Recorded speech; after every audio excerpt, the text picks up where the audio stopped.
À Mooréa, il y a maintenant 2 ans, Raïmoana a quitté les bancs de son lycée agricole pour les jardins. Après un bac pro, il travaille aujourd'hui pour le SDR, le service de développement rural. Cet organisme gouvernemental polynésien possède les terrains agricoles du lycée.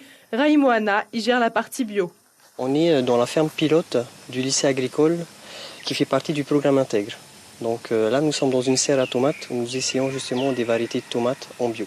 À la fin de mon année scolaire en BTS agricole, j'avais effectué un stage de 5 mois en métropole et j'étais dans une exploitation qui faisait de l'agriculture biologique et c'est ce qui m'a donné l'idée justement de pouvoir postuler sur un poste où nous sommes justement dans un mouvement de l'agriculture biologique.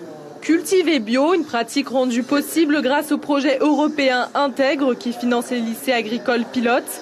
Développée ici en 2015, cette initiative fait de l'établissement de Mooréa un lieu de référence pour les agriculteurs souhaitant se former au bio. Le choix du lycée de Mooréa s'est naturellement imposé. C'est en effet le premier endroit où l'agriculture biologique a vu le jour en Polynésie. Quand on était élève, c'était encore école d'agriculture. C'est toujours de l'agriculture conventionnelle, quoi, hein. On ne parlait pas du tout. Et bon, c'est pour ça que c'est quand même intéressant de faire la définition, l'agriculture biologique et l'agriculture naturelle. Donner une définition à l'agriculture bio pour mieux encadrer sa pratique et guider le consommateur, c'est l'un des points majeurs de ce séminaire grâce au développement du label BioPacifica.